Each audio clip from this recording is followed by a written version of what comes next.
Okay, this is an introduction to what we're going to build in the series, and maybe just a little bit of an introduction on Shiny and what R Shiny is. So R is a programming language. For those of you that don't know, I assume that if you're here, you at least know what R is in the programming language, and maybe have a vague idea of what Shiny does. But R Shiny is a package that comes in with a programming language R that allows us to build these extensive web application without having to write HTML, CSS, and JavaScript. And that's a very good proposition for any analyst or data scientist that uses R as their main programming language.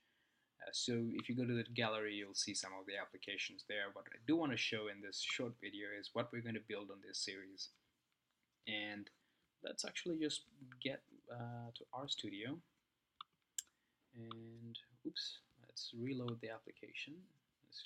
Let's close it, run the application from scratch, and we can maximize it this way, or we can open it on browser.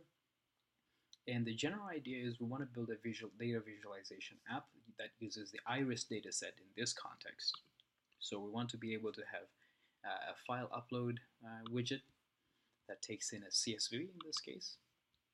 Once that CSV is loaded, we want some of these things to happen. So we have some immediate scatter plots going, some correlation heat maps. We want to have 3 tabs here that serve different functions. Obviously, this is a distribution plot. It doesn't have anything, but that's on purpose because if you go to distribution filters and to select the species, then it will start to populate the box plot for all the species. And the correlation as well, you can come up here and you could select a few of these features and it will basically give you the rendering, and you could look at different metrics and compare what those metrics look like against each other. And you also have a tab with all the data that is in the CSV. So this is the application we're going to build, and if you're new to R and R Shiny, I recommend using the next 4 or 5 videos. Basically, get an understanding of what goes on behind this, and you can see that if I actually showed you what the code looks like,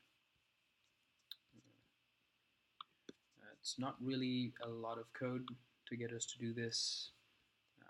You know, with a lot of spaces, maybe within just 100 lines of code, and you can get an application that is working like that. So I'm excited for it. I hope you get to enjoy or learn 1 or 2 things from this series. All right, so move on to the the first video where we'll begin with looking at the loading of this and downloading some of these packages.